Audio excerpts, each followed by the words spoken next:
stand our ground, and no, we won't back down, 'cause we know what's right, and we got plenty of fight.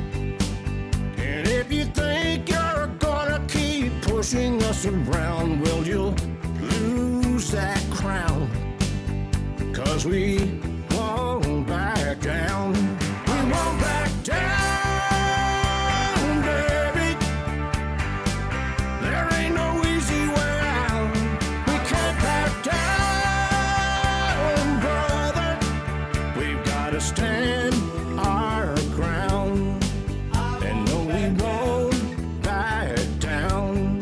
You know, it's pretty clear that these lunatics think they have the right to strip us of our rights of self-defense.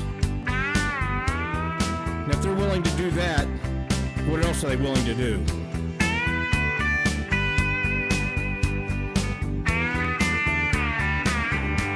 We won't back down, baby. There ain't no easy way out. We can't back down, brother. No, we won't back down. Back down, baby. There ain't no easy way out. We can't back down, brother. We've gotta stand our ground, so we won't back down. No, we won't back down. Virginians, you won't fight this fight alone.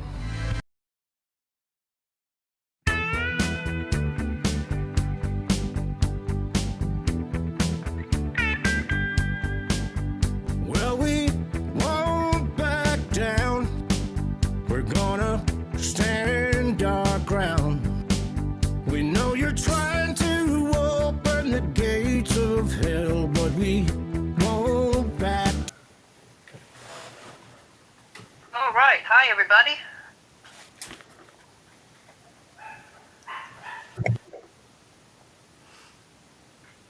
Welcome to the VCDL virtual meeting for November. Philip, you want to give an overview of what we're going to talk about tonight? Okay, yeah, and by the way, we're using a new system, so you know, there might be some glitches. We're going to be trying to test this out and see how it works. I know we're having a few technical difficulties on it right now, but I think we'll be all right. Well, we're gonna talk about a variety of things. We have a guest speaker. We're also going to be talking about Ed Levine, and we now know the date that we're going to have there'll be a memorial for him.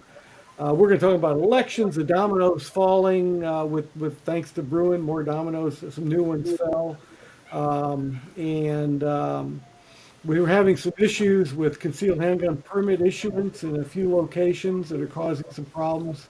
We got a new board member. We got a little bit of an agenda here. All right. Well, let's bring on Rhonda Mary, and I think we lost Joanna there, so let me get that screen. There we go. Oh, there's Joanna. Let's bring her in too. Okay, so Rhonda, where are you from, and what do you do? I don't see them on the preview, Pat, and I don't see them on the gallery either. There we go. Rhonda, is your mic muted? No. It says it's Okay, working. there we go. Okay. All right. So, hey y'all, my name is Rhonda Mary. I am from Mississippi. I am a Second Amendment advocate and a political commentator. I started off making YouTube videos about political and social topics, trending topics, and during that time, simultaneously, maybe like a year or so in, I ended up being in a hit and run / road rage incident which kind of escalated. And I won't go like fully into that story unless y'all want me to. I don't know how much time I have. But the responding officer actually happened to be a young black lady, and she pulled up and she asked me the story of what happened, and she was like, "You didn't have a firearm?" And I'm like, "No, I didn't know I was supposed to." um and she was the first person that ever put that thought in my head like that, because before, all I really knew or saw about firearms was, you know, the narratives that we all see on TV. And I know that may be weird. People may say, "Oh, well, you're from Mississippi." I find it just so hard to believe.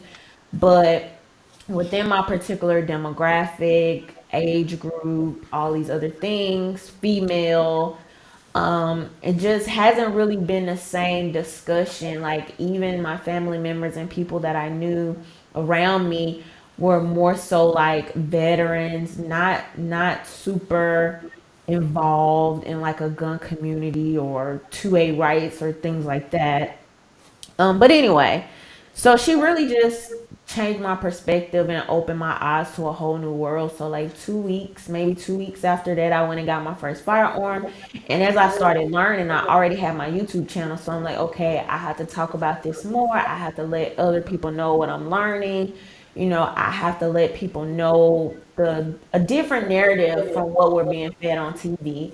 And so that's what I started doing, and it really resonated with people, because it was, I think, from a fresh perspective. Like, a lot of people that I meet in the 2A community, not everybody, but a lot of people, they may have went hunting with their grandfather, or they may have grown up with their dad that was a veteran, or they might have had an uncle that was a police officer, or all these other things that kind of shapes how people may see firearms. And so me coming into it new and having to really learn everything was just, I think, a different perspective, at least from my point of view, and the people that I was most able to reach.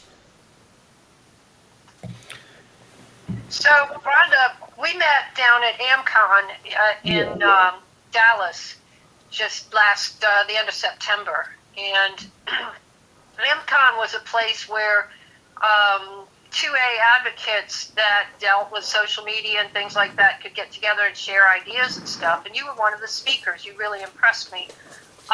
You told a story during your presentation there about meeting a woman that had never been around firearms and was kind of against them when you started talking to her. Can you share that with us? Because I found it pretty Oh, yes, absolutely. So this was a couple of years ago at this point, and I was at a volunteer opportunity with a group of people that I didn't know. And during that time, I overheard a lady speaking to maybe like two other people. It may have been a lady and a guy she was speaking to, but loud enough for, everybody around to kind of hear her.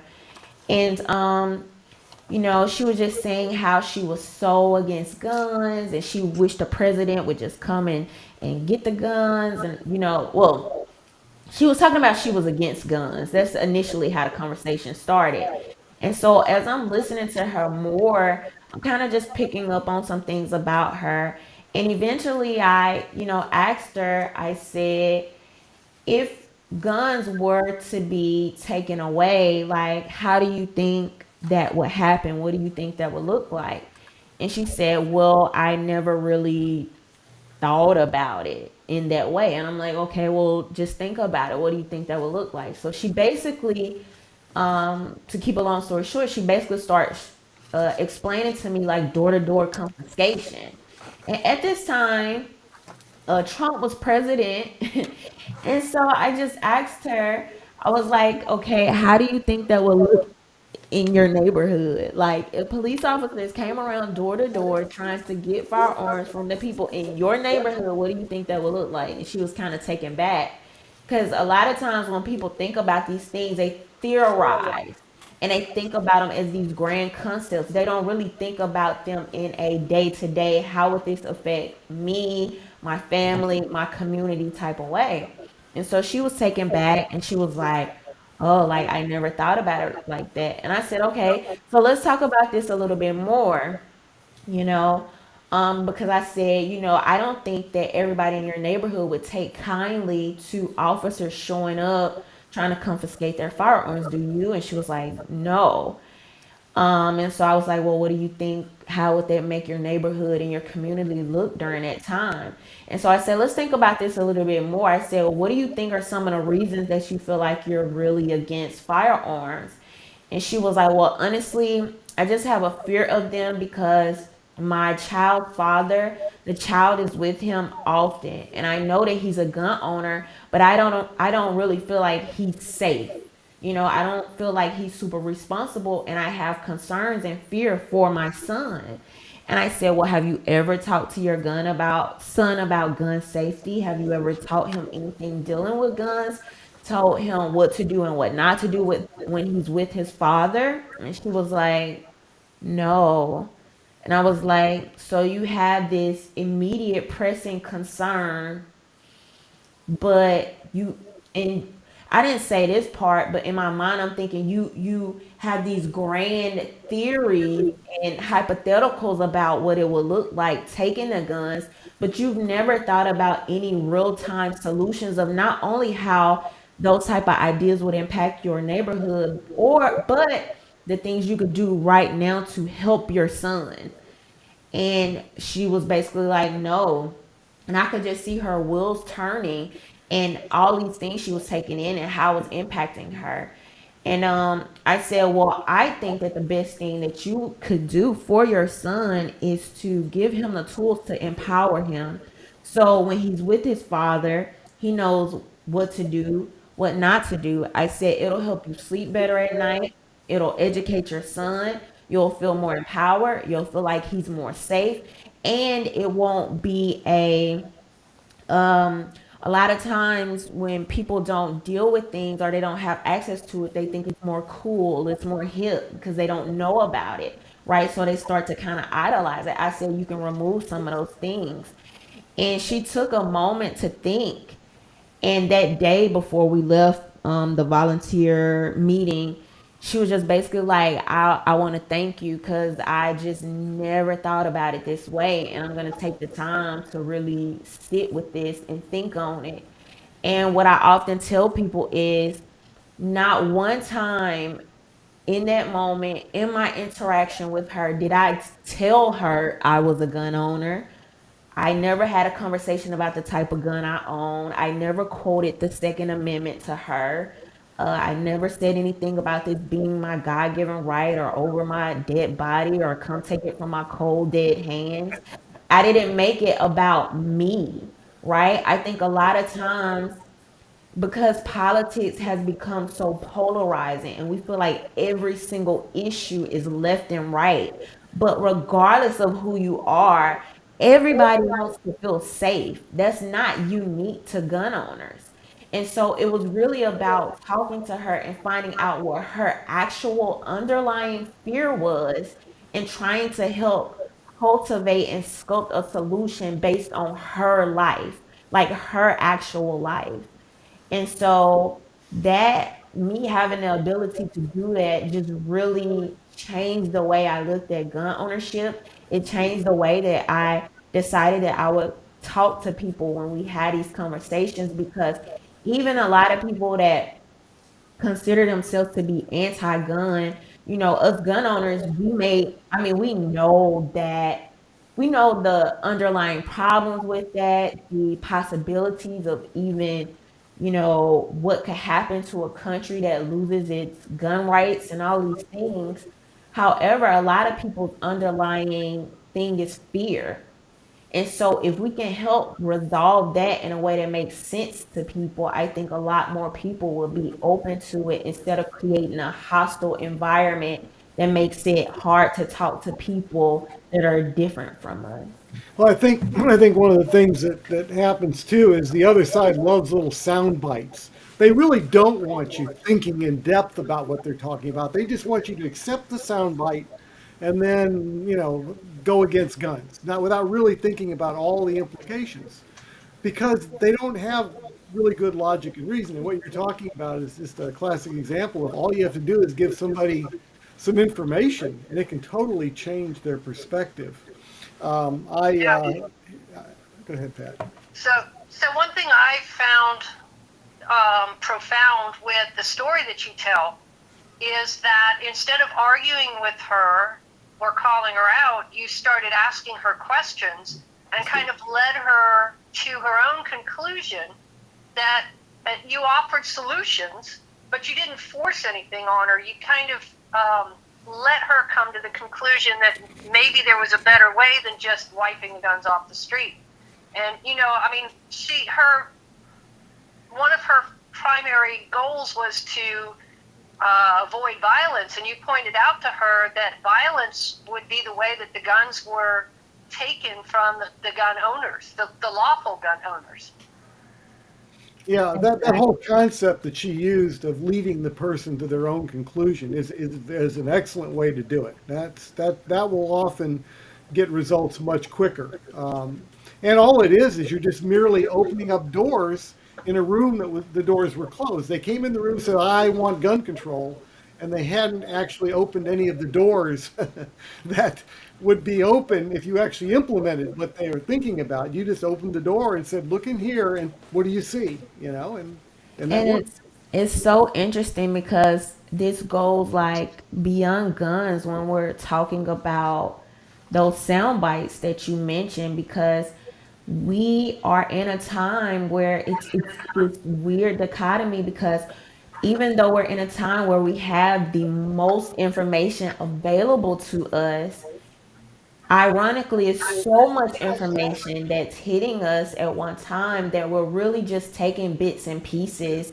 And a lot of times people don't delve into these topics of what's really going on. What's this really about? What is this? How is this really happening? And how it will really impact me, my livelihood, my family, and all of these other things. And so I'm not exactly sure how we've gotten to that point. Maybe it's after the microwave was created and it just started like touching every other areas of our lives. I don't know, but it's just this very microwaves, like everybody wants this easy answer. Even when we see the guy in New York, and y'all probably are going to talk about this in a second.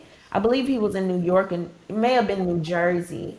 One of the politicians there, he was recently saying how they want to, like, this legislation is made to take guns from responsible gun owners, right?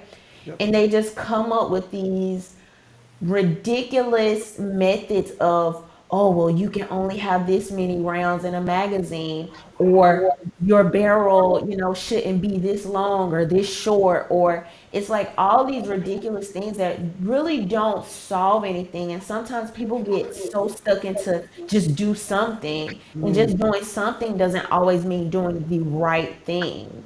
Knee-jerk reactions are Yeah. often ineffective and overreaching. And sometimes you can't do anything in reality. Some things, if a bad guy murders somebody, there's not necessarily some way you're going to avoid another murder. I mean, something like that just happens. But they want to use that as an excuse to do something with guns. Well, then we gotta do something. And so that something is always take away our rights. Well, when you see a mass shooting using, handguns, so they immediately go after the AR. Yeah, yeah. Yeah, it makes, well, none of the gun control makes any sense at True. all. But I think the point Rhonda was making with that story, though, is that getting defensive about our guns doesn't do us any good in most cases. Having a conversation and opening channels of communication does a lot more good. And there's always, well, not always, but there's frequently a way to open those channels of communication if we look for them. Well, you want to reframe the issue so that they become the central point. You alleviate their concerns. You're not going to be able to win them over, but what you do is you make them see where their logic would lead. Specifically, what she did with this woman was show door to door. You want the police going door to door in your neighborhood? Good luck with that.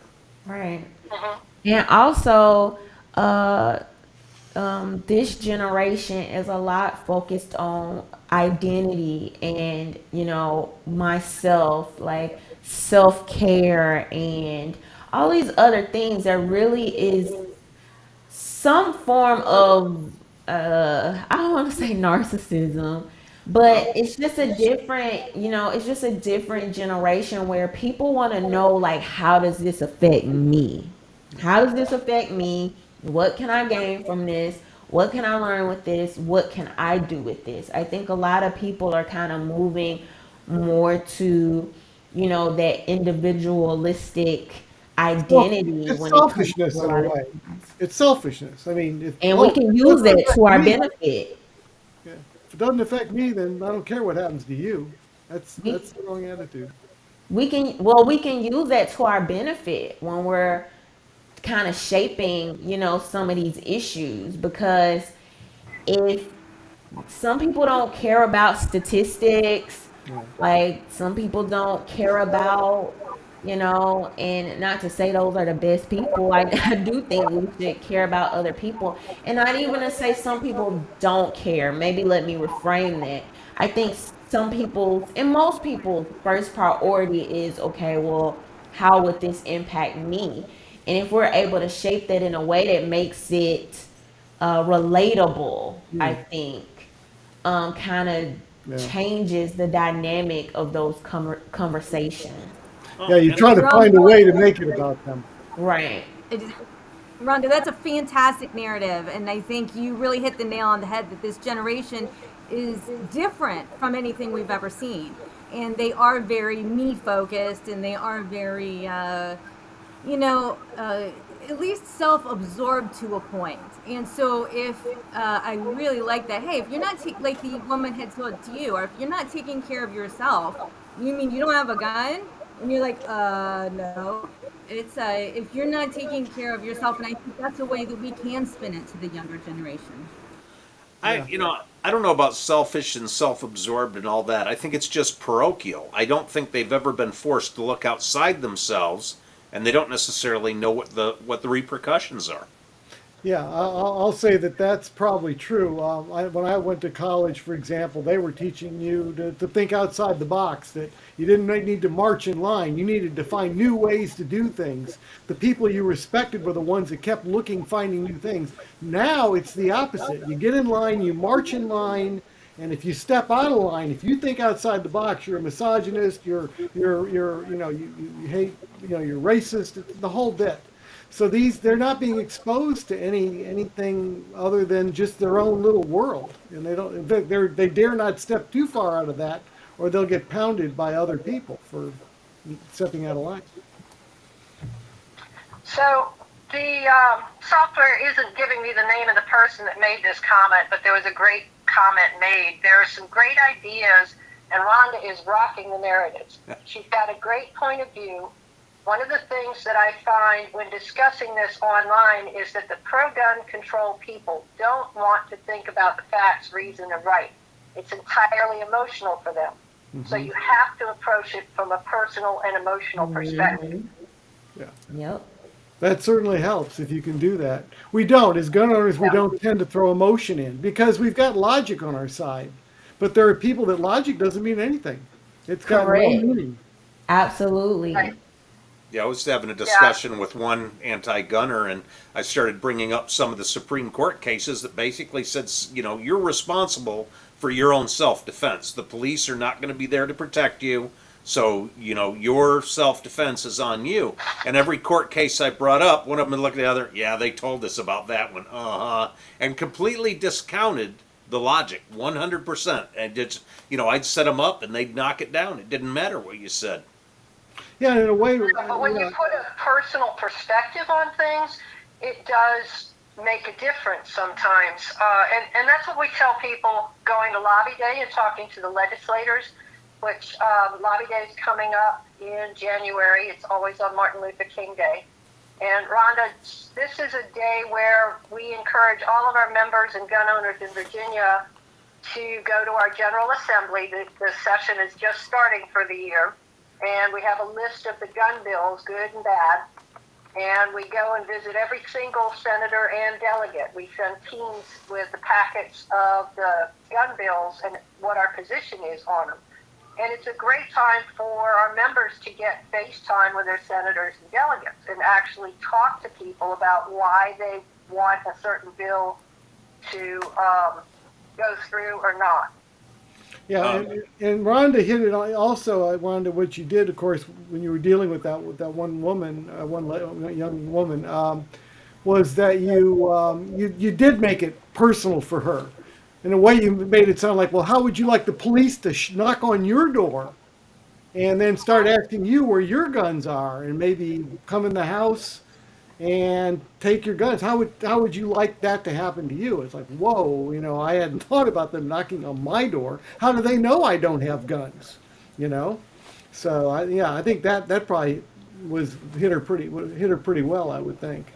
It's very easy to other the conversation because, like nobody feels like they're the bad guy or they're the person that the government would come after until they think about it again from a different perspective. And it's like, do I really trust the government after the COVID lockdowns, after everything that we've seen over the last few years? Let me rethink this thing. Yeah, and I'd also point out that when the police come in your house looking for guns, anything they see, hear, smell, taste, touch, anything that they could see in that house that could be a problem, illegal, maybe you don't even realize or whatever, and then you can be charged with that as well. So it's a big deal to have the police come into your house. It's a Right. big deal. Absolutely. Absolutely. So, Rhonda, do you want to tell us a little bit more about what you do? You're a political commentator and you have a podcast? Yes. So every week I do a show called Hey Y'all Tuesday. Where on Tuesdays at 7:30 Central, 8:30 Eastern, I basically talk about trending topics for the week. Um, And yeah, I just covered those topics from my perspective. Several years ago, I guess it is several years ago at this point, I did a walk away video. I think that was going right into maybe a few months or a year of Trump's term as president. That's after I was just starting to question a lot of stuff that wasn't making sense to me. And so I started talking about those things from my perspective and also introducing some things that I felt like was not being presented to people that look like me, specifically urban media, hip hop media, things like this. I just felt like on a lot of news stories, it was just that soundbite energy and not really talking about what some of those things meant. And so some of those stories, I was the first person that like a lot of people were coming to hear about some of these things. One of them significantly being the First Step Act that was done under the Trump administration, and then also uh, there was something else that's going to come to my mind. But those were kind of the things that I was introducing to people like, okay, did you even know about this? Because the media that you watch is probably not even telling you. And people that wouldn't typically know where to go to even find these type of things are happening or this type of news, it was just really resonating with them, and I guess like opening some people eyes up to, because my own curiosity was somewhat piqued with the, oh, this is fake news, this is fake news, and I'm like, okay, well, what's the real news? And so I just started digging into topics deeper and taking other people on that journey with me. So now I continue to do that. I not using YouTube as much as I did in previous years, and as much as I'm kind of debating if I should go back to now, just because after the last election, I was dealing with like some censorship issues, but I think a lot of people was dealing with that. And at that time, instead of just choosing to keep putting more time into that, I was like, okay, let me switch it up. And I started doing more content on my Instagram and started being more active on my Twitter. So, with like the, gun safety and all these other things. But as of right now, I still do my weekly show on YouTube. Cool. So we got a comment here from Facebook, and again, I'm sorry I Hey, can't Pat, see. See the names Pat, that are coming in. your Huh? microphone just started working for a minute. You were coming over my phone and your computer, and then it quit Huh. again. Is it working Working now or now or not? not? Yes. All right, let me try muting your phone here. Guys, the technical difficulties, Pat couldn't get her microphone working, so she's actually coming over my cell phone and through my mic. So it's a Is it workaround. working? Sorry. Yeah, I can Yeah. hear you. Working? Yep, Yep. yep. Awesome. Okay. Wow, you're back. Okay. Right. So, I'm going to All assume right. it's going to stay working. I'm going to hang up. Fingers crossed. All right. So one of the comments from Facebook, and I apologize because I can't see the names in the chat window. It says Rhonda has a great observation that this is all about identity. One gun rights activist, the head of Operation Blazing Sword, which offers free gun training to liberals, gays, trans, etc., that want to learn about guns but was afraid of the right wing, found that it is harder to come out as pro-gun person to the left gay community than it was to come out as trans to the right wing gun community. So people from all walks of life and political support the 2A, but those on the left are in a hostile environment and their identity is at risk. So, that's something to think about. oops. She went out again. Yep. Yeah, we lost you, Pat. Okay. I'll call her back. All right. Um, yeah, I don't know. That's a tough issue. I mean, how do you? Something to think about. You're back now. You died for about 30 seconds, Pat. Completely gone. Oh, crap. Just when you started responding to Rhonda about, well, that's a good point, which you talking about that the gays and so forth were having a Did you harder lose me time. again? Got you now.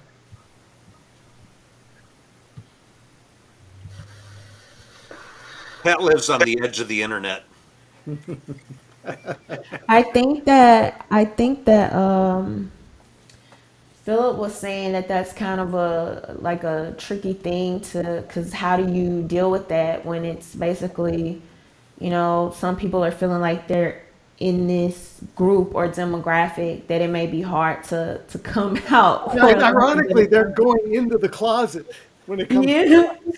And I think I would say to that is that this is where creating liaisons is important. This is where working in diverse settings and networking and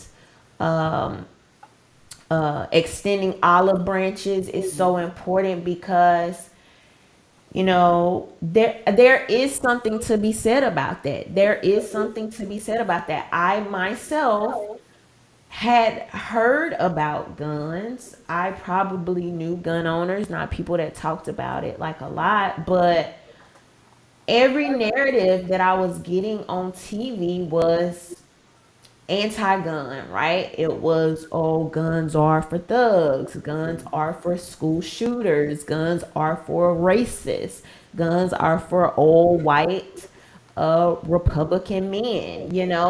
And so those things don't make it true, but those stereotypes can shape, especially when they're in Hollywood, they're in education, it's in politics. Like when you're constantly being fed that as the narrative, that's what you start to see. And so to combat that, when we highlight some of these leftist gun groups, when we highlight more diverse gun groups or advocates or people doing these things, or we put money behind and support organizations that are spreading these messages to communities that may not necessarily get it. And even I actually explained this to a guy that was at AmCon. His name is not coming to me right now. It'll probably hit me in a second. But it was an older white guy that came up to me at AmCon, and I forget, maybe he was in, I don't even remember what state he was in, but he came up to me and he said he really wants to see the second a community, to a community become more diverse. And he was just saying he was happy to see me there and, the things that I'm doing. And he was telling me this story about how he really wants to get more people into it. And so he went to this like, what do you call it when you have these different, it's like an event. He went to this event space and he wanted to go and pass out pamphlets and talk about gun rights and gun safety and all these other things. And so he went to these two black older church ladies that was over this event where different people could go. And he said they were just so like, he thought they would maybe be open to the idea, but they were just like, no, like they just weren't interested in these things like that. And I told him that sometimes you're not the person. You're not the person. And you can't take that offensively, because I told him this story about, and this story went viral. This was probably like a year or two ago, and you guys may have even seen it. But it was this black couple that was trying to sell their house, and they kept getting lowball for their house, and they basically used a white couple as the face of getting their house to sell, and they were able to get either double or triple the number of what they were selling their house for. Now, could that hurt your feelings? Could you be mad about that? Feel some type of way? I mean, I'm sure, absolutely. However, the goal is the goal. The goal is still to sell the house. We've That's known what for a we're here while. for. That's the mission. I say we've known for a while that if we're going to reach out to the black community, we probably need some black faces to do it. Somebody Absolutely. that's in that community. If I go there, that a lot of people would write it off, saying, "Well, what do you care? You're white." Well, you can still care, but people don't necessarily believe that. So it helps to get somebody, and even dealing with women. I went to the Richmond Gun Show today after I gave a talk at the U.S. Law Shield event. And one of our gun show people came up to me and he said, I've been sitting here watching women coming in with their husbands. And he said the husband will be looking at guns and the woman's just sort of standing there kind of isolated from all this, kind of looking around, but not, just like she's not a part, like she's been disconnected. He said, I've reached out then and said, hey, did you know there were some women's groups for shooting, that women get together? And he said almost every one of them lit up. Suddenly she became a part of the conversation and wanted to be around other women learning to shoot, not around men part. She wanted to bring it into, I guess, her lifestyle. So I'm going to talk to the board about maybe doing something, having some promotional material for things like A Girl and a Gun and Armed Women of America to hand out at our table in a situation like that, where there's a woman there who seems disconnected, say, hey, why don't you go with other women and learn how to shoot and have fun? And then these groups could point them back to VCDL and say, yeah, but you got to protect your rights. You need to join that. But that's just another example of another community. And again, even women speaking to women, sometimes it's the way you have to do it. Yeah, Well, it's Rhonda, absolutely a comfort level there. And sometimes if people are already hesitant, it's a certain comfort and familiarity that allows people sometimes to open up depending on who you're dealing with. And I don't think that's necessarily a bad thing. I think that if we know that, we can find unique and genuine ways, to use that to our benefit. Yeah. You just have to face it. It's just reality. You can try to fight reality, or you can just say that's the way it is. No, Let's it's not. work I with see it it bouncing. for our advantage. But if you want to mute and go just straight, can you hear me? Pat's still struggling with Can you her. hear me? Pat, we I, can hear I you can hear fine. you. Mute your microphone. Just stay on the phone for the rest of the meeting, and Yeah, we'll just figure it out later. we'll worry about your computer mic later. Right. So if you can hear me fine. Yeah. Yeah, we can hear you. Okay. So When you find somebody that's if they're not like you, there's not that immediate level of trust.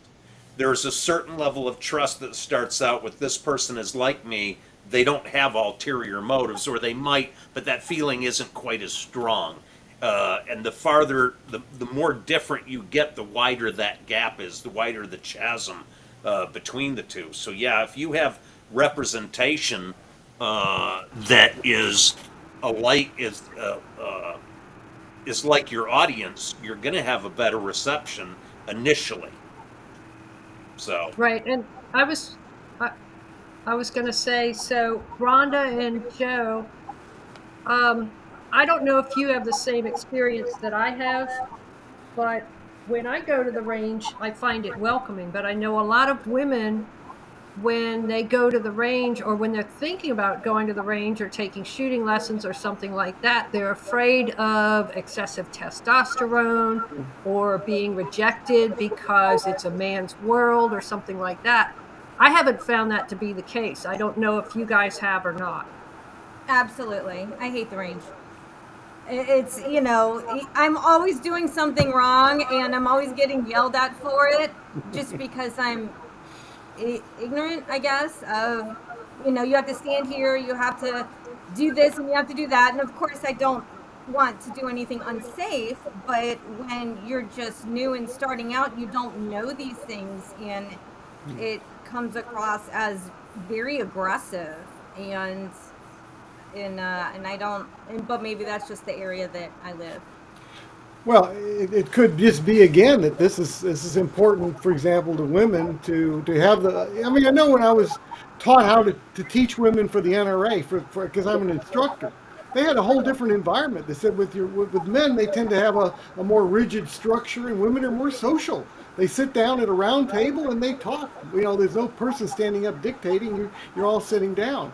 It's just different psychology. There's nothing wrong at all with that, but we men need to work with that and basically also just let women, if necessary, teach women. But I'll tell you what, there was a German girl, a young 20-something German girl at the range, and this girl had never shot a gun before, and she was fearless. She shot. There was a 45-70 Winchester rifle, and that thing kicks like a horse. She was small. She's a petite thing, and yet she was fearless about it, and she was really enjoying that. Uh, but that was a case where men were able to teach her and everything. But I definitely think that we need to have women instructors very much involved in teaching women. And I liked what Rhonda said about the messenger with the house and the house example that there was, when a different messenger for that house was presented, there was more money that was offered on the table. And that sometimes, the messenger isn't, sometimes the messenger has to be different, and going into like the Pat was saying with the comments about the various communities, like the gay community, the trans, or women, or this or that. Sometimes the messenger is important because somebody can say something in the exact same way and hear it because they hear it from the person and when they see them before they actually hear the message. And I think that's really important. That one-on-one is vital. Yeah, and So when people Bruce hit the nail on the head too. People like to relate or deal with other people that look like them, that think that where you can share common things. It's just human nature. well, you like the things I like, so you must be smart like me. You know? Yeah, I guess that's what it boils down to. Well, I'd also say that, and this is just a guess. This may be a little biased. I can't say for sure, but I tend to think that people that have the mentality of like, You have people that's really for the Second Amendment, that really believe the Second Amendment is for everybody, that really believe in like personal safety, like this is your God given right. And then you have some people that just grew up in gun culture and they just like guns. And I find that the two can be, and I'm not saying sometimes you can't be, some people can't be both. I'm not saying that, but I am saying when you have these distinct attitudes in people, I find that one is may not always be as friendly or as opening or as welcoming, because to them it's just about the gun. Like that's what they care about. They like shooting guns. They want the best, newest, biggest gun on the market, and that what really kind of dominates in their mind versus a person that's like, we need to preserve the Second Amendment, and if that means me bringing in more women, me bringing in more ethnicities, more sexualities, more training, more people, like whatever I need to do to personally help and resonate with people and be relatable and make that happen, that person is going to have an entire different attitude and way they move about talking to people and dealing with people in general. Yeah. That's Important to what be I think. welcoming. It's important to be welcoming always. That's something everybody should always keep in mind. We're all basically ambassadors for the gun community. And we should always keep that in mind, especially with new people or people that disagree with us. That's one thing that helps a lot and diffuses them when if they respond to you in a mean way, that you don't respond back that way. You respond cool and calm, and that's important too. The people watching that interaction are going to really side more with the person that's taking the beating but responding not in kind, but in a better way. So, And I'm sorry. Go ahead, Philip. You weren't like I finished. say, we're probably going to have to move on.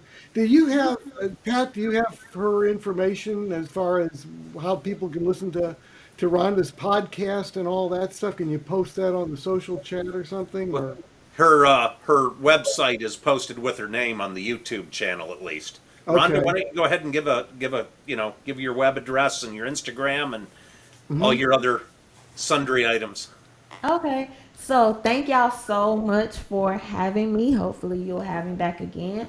But all of my information you can find at rondamary.com. You can grab one of these really cool hoodies, unicorns, fairy dust, and AR-15s type of girl, as well as I have all type of merch over there. I'm also on Twitter. You like that? I'm just wondering how they'd accept it if I walked around with I said I'm an AR-15 kind of girl. Do they come in fat man sizes? Do they come in what size? Fat man sizes. Oh, I think it goes up to 2X. Well, that's about right. That'll work. So you can find me on Twitter, Instagram, Facebook. I am Rhonda Mary or Rhonda_Mary on Instagram. And all right, y'all. Thank y'all for having yeah, me. it looks like you got some new fans that are coming on board for you, so that's great. All And more right. people will watch this later. So thank you very much. Yeah, we enjoyed it. We'll have you back on. All right. Y'all have a good Walker one. Mark Walker says he's already visited your site and will be a frequent stop. Thanks, Rhonda. All right. Thank y'all. Thank you Bye. for Bye. joining us. Thanks for coming. Yeah, I can see myself in that purple hoodie. Yeah, yeah. Could be our ambassador to certain communities. Oh, Lordy. So one of the things I did want to talk about, of course, is Ed Levine's memorial. Now, some things will be coming out on alerts, but just want to give everybody a heads up. Ed, his memorial is going to be on the 29th of November, so it'll be coming up here pretty soon. It's going to be held at the Cascades Overlook Town Center. That's at 21453 Epiceri, I guess is how you pronounce it, Epicerie Plaza. in Sterling, Virginia, which is the area where he lived. And it's going to be running from 3 p.m. to 8 p.m. on that day. It's requested you wear red and black. That's because Ed's favorite colors were red and black. He, from his P365 XL pistol that was red and black to his motorcycle to all kinds of things. But whether you do that or not, if you want to show up just for a little while, even there's parking near Harris Tweeter. There's a public parking garage down near there, and from there you can, I guess, very close. You could walk to the Cascade Center, and which can hold 300 people. So this will be going for a while. You could drop in for a little while. I expect there'll be a lot of people coming by. I think Ed almost knew everybody on Earth just about. So that's and the rest of us are still getting used to the loss. It hit everybody very hard. Ed was a well-liked person, and trying to replace him, we figured there's no way to replace him with one person, so we'll have to replace him with at least two. And we're working very much on that right now. In fact, we do have a new board member that will pick up in Ed's place, because we do need our full board of 7 people to make sure that the organization stays on track and does the things that need to be done. And we're welcoming on board an executive member who's been active for a very long time, and will be another woman on the board. This will be Susan Brush. But let me be clear, we're not picking her because she's a woman. We're not picking her for anything other than the fact that she has been somebody that's attended all the EM meetings. She's an activist. She's out there continuously doing things for VCDL. I've known her for many years. She's got a very level head about her, and she will fit well in on the board. She's got big shoes to fill. There's no doubt about that. But we're welcoming her on board, so she will fill out the rest of Ed's term on the board. Our terms run 2 years. 4 of us are elected 1 year, and the next year 3 of us are elected, and then we keep alternating so that a term is for 2 years. Before I forget too, I want you to, if you live in the Loudoun area or in that Northern Virginia, we're going to have our Thursday night meeting at XCal. And this is the first meeting we've done in I don't know how long, on a virtual without Ed. And the XCal meeting, again, he set that up. And so we'll do this one again in his honor. That meeting will be this Thursday at the usual time, 8 p.m. So I'll see those of you that wish to attend a meeting in person there. The dominoes are continuing to fall. We had one ruling a little while back based upon the Bruin ruling. This is a ruling in Texas where this was what we mentioned earlier, where a person that's been not convicted but has a grand jury has indicted them, said, well, it looks like there might be enough evidence to go to trial. The judge said, just because you've been indicted, you don't lose your gun rights. You don't lose your gun rights unless you've been convicted. And that's the way it should have been all along. The standard joke is that you can indict a ham sandwich. And the reason that's true is because for the grand jury, the only person they hear from is the prosecutor. You, the potential defendant, you don't get a say. You don't have an attorney there. You're not part of it. You can't give any of the reason why this is all wrong. Nope. They only hear the prosecutor. So the prosecutor can, it's pretty hard not to get a grand jury to go forward. So this judge I think was completely right in that. Just because a grand jury said that you should go to trial, you haven't done anything. Nothing's been proven yet. You should not be losing your right to bear arms. But the new ruling that came out, I think, could strike eventually could strike a stake through the heart of the domestic violence taking away your gun rights. Misdemeanor domestic violence should never, ever taken away anybody's gun rights. It's a misdemeanor. And we have another ruling in Texas where a judge said, yes, that is not something that can take away your rights. It's a misdemeanor. he pointed out, he went back in history and looked at this domestic violence thing and said, you know what? I can't find anywhere where there were hardly any arrests. It was so rare that somebody got arrested for this. He said in the early days of the country, this was handled by the community. You know, you were put in the stockade, maybe, or whatever. But the community took care of somebody that beat their spouse or something of that nature. So that's very promising. You know, we've been saying all along that misdemeanor domestic violence should never take away your rights, and so this is a move in the right direction on that. Now, if it's a felony, that's different. You know, if you severely hurt somebody, I mean, misdemeanor domestic violence could be because you threw a pillow at somebody and maybe even missed with that. That's just not right. Well, You're right. yeah, the whole point of a Is that the misdemeanor. only misdemeanor? Carries that? Is that the only misdemeanor charge that carries? Yes, federally. Now, No, Lindy's, no, because if you are convicted of a crime that you could serve more than 1 year time 12 for, months, right? then that can also take away your gun rights. But generally speaking, those are felonies. but And what It's all happened? felonies. What brought? Actually, I take it back. This wasn't Texas. This was actually in Massachusetts. I'm sorry. What brought this up is Massachusetts has a law that says that, well, you know, if you get a misdemeanor involving a gun, then you can't get a permit, you can't get a permission to buy a gun or carry a gun and all that. I'm sorry, that was Massachusetts. That's what they struck down. So um, that's all very promising. Yeah, the dominoes keep falling, and it's a really exciting time for gun advocates and the Second Amendment rights.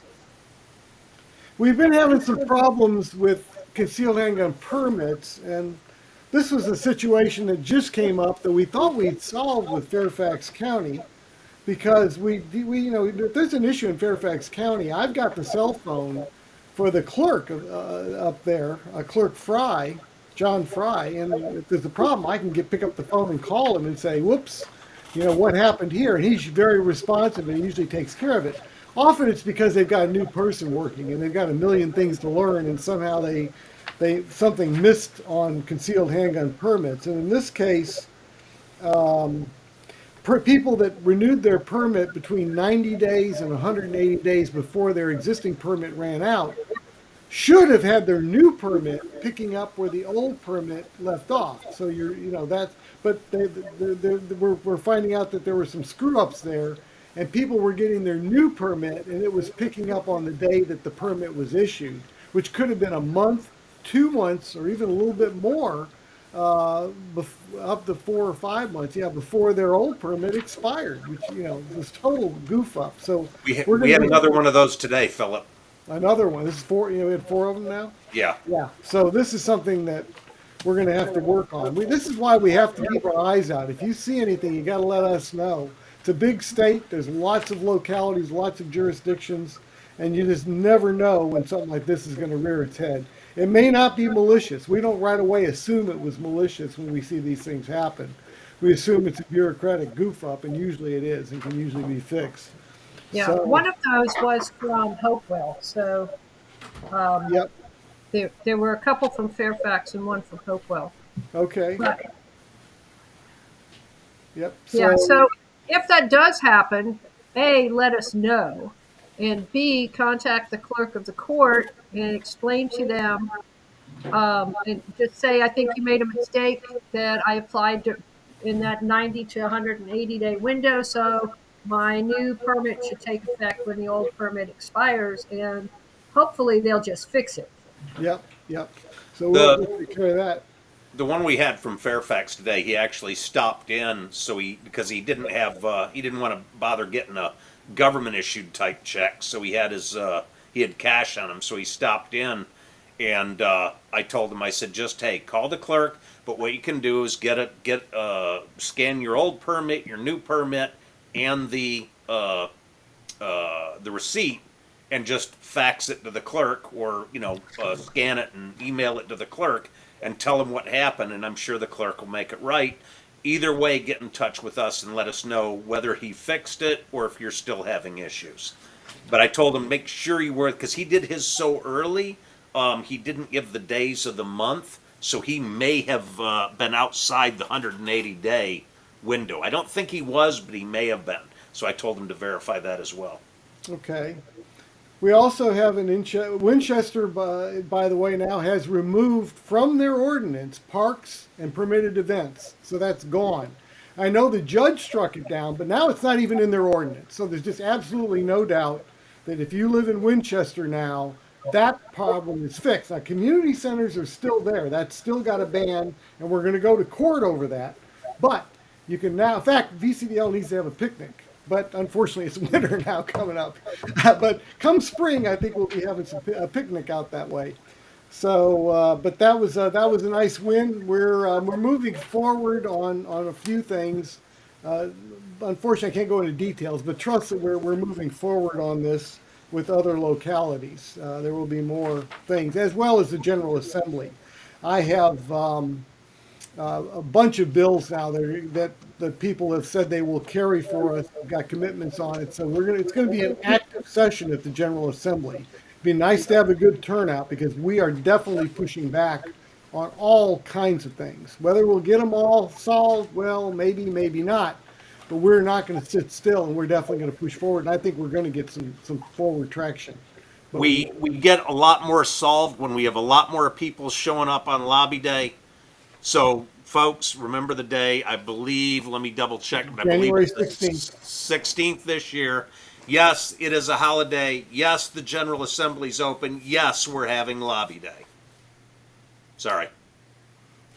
And let me check, see if I've covered. Oh, the elections. Well, at the federal level, it looks like the best case scenario right now is that it'll be a tie in the Senate, which means the Republicans and the Democrats will have to share power, which is kind of the way it is right now.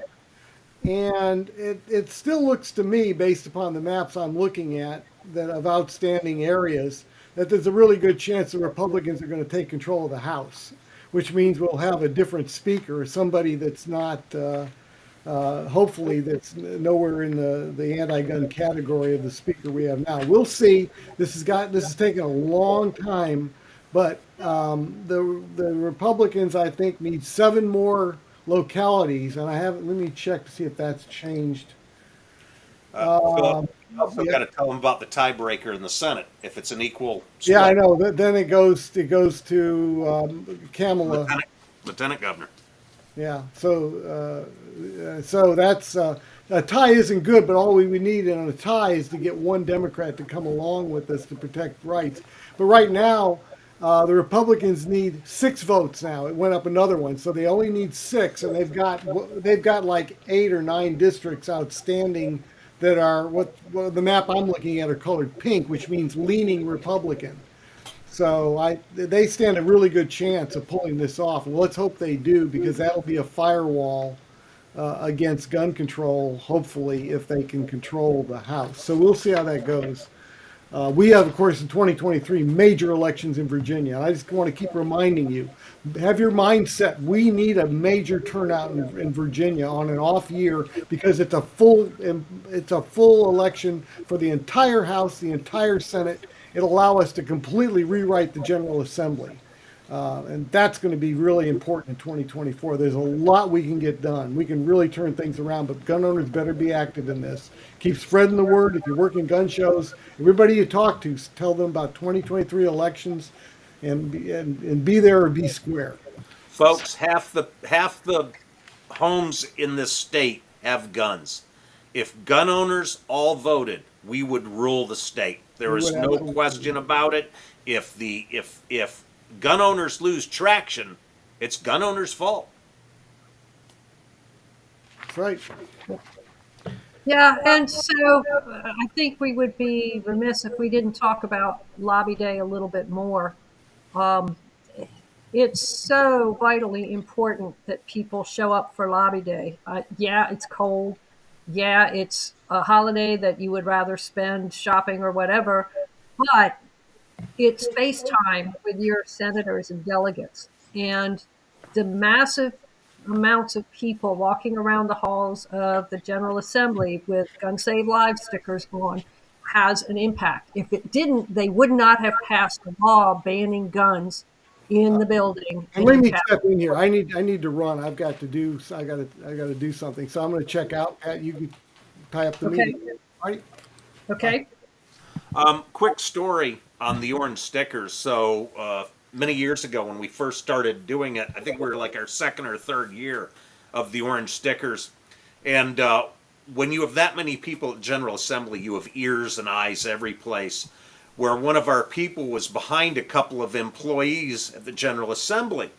And one of the employees looks at the other and says, "What's with all the orange stickers today?" And the other one looks at her and says, "Oh, that's the VCDL. They're the most powerful lobby in Virginia." So numbers matter. They absolutely do. Absolutely do. I mean, there we go. We'll get rid of Philip's placeholder there. Yeah, and the numbers matter, and the people in the General Assembly absolutely pay attention to that. Like the bill banning guns in state buildings and in Capitol Square was actually called the VCDL bill. And the only way to get rid of that is A, show up en masse on Martin Luther King Day this year, and B, change the balance of power for in the 2023 elections so that 2024 we have a legislature in there where we can actually get some bills out of committee and onto the floor where they can get voted through. So the way that it works is that the bill has to go to committee and it has to then get voted to the floor. But if it doesn't make it out of committee, then it never gets to the floor for a vote.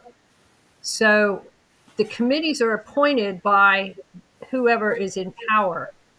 And so right now with the Senate having the anti-gun faction in power, they make sure that all the committees are stacked to be anti-gun.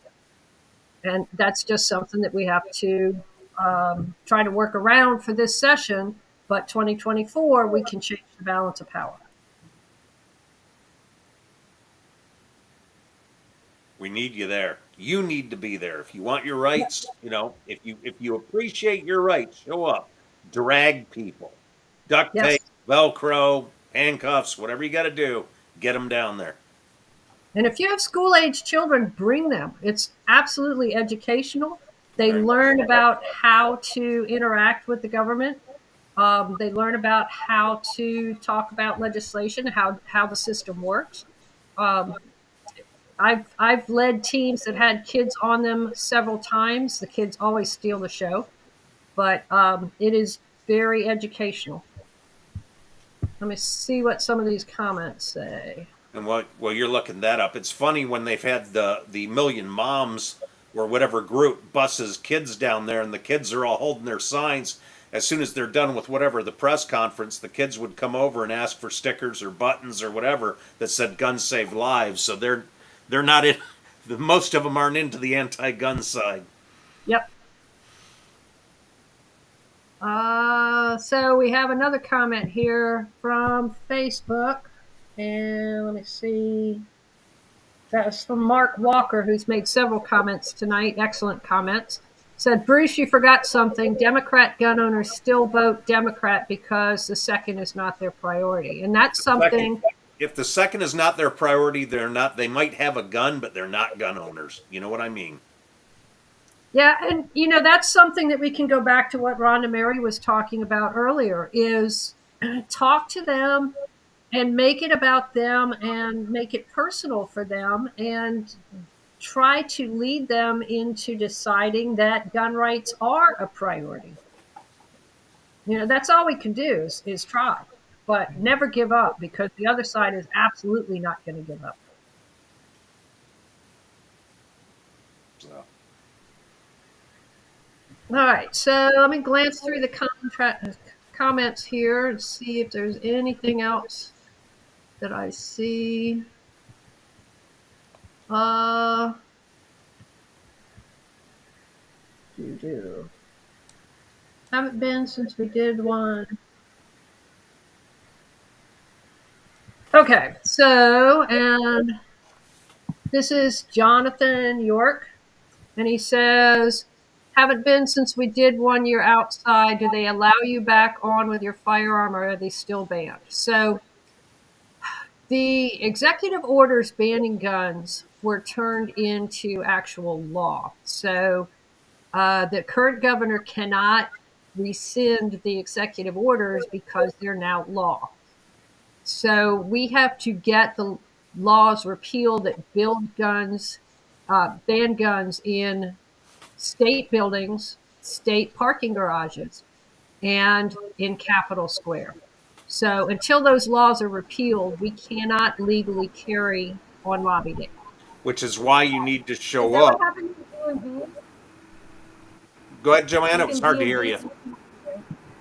I said in DMVs you can't carry either. Is that kind of like the same thing? Yep, that's a state building.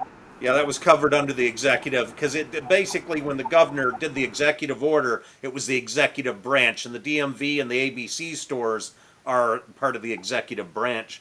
But this is why you need to show up, people, if you want to be able to carry not the year of the election, but the following year. We need to get folks in there to repeal all the things that are all the things that the anti-gunners put in while they had power. And Philip has already been beating the drum to the GOP that if we get you in, you need to do for us what the Democrats and anti-gunners did for the anti-gun side. So we need you there. Absolutely. So bring your neighbors, bring your friends, bring your coworkers, bring your kids, bring as many people as you can. There is a carpool website up, and I don't know if that's on Linktree. Let me look. Well, either way, it'll be coming out in the alerts as well. So.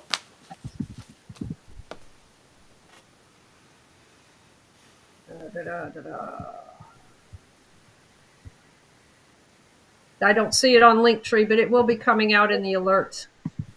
There's a carpool website up so that you can carpool with people from your area. Those that are coming into Richmond from out of town and are spending the night Sunday night, we will have a dinner Sunday evening that VCDL members can get together and socialize a little bit. More details on that will be coming soon as well. So that's all I've got for this evening. Bruce, do you have anything else you want to talk about? Adopt a store or anything like that? No, I don't think that's it. I still got to figure out what we're going to do for Black Friday. Oh, one thing I am looking at the possibility of putting together an email to go in the alert for larger polos. Currently, we carry to 3X, and I'm trying to get pricing buttoned up for larger ones so we can do a one-time order. It's not anything I want to carry in the store because I don't think they'll move quick enough. But if you are one of our larger size members, we may be able to. We may be looking at getting you a polo soon. So we're working the bugs out of that. Okay, Joanna, do you have anything you want to add? No, ma'am. Okay. Well, we've gone on an hour and 15 minutes here, so I think we can let people get on with their Sunday evening. Thanks. There's one more comment, Pat. Somebody's asking if we should put out flyers about Lobby Day. Yes, I think we should, and that's a good call. That's something we need to start looking at now. So yeah, we'll take that under advisement. Oh, and after this, are we going to circle up and talk about the software, or are we going to do that another time? Stay on after we end the live, and we'll talk about that. Okay. Thanks for coming, guys. We appreciate it. We appreciate every one of you. And thanks to Rhonda Mary for joining us. I think she's awesome. All right, guys. Have a good night. I got your message, Clayton. Thanks. I appreciate the support. Good night, folks.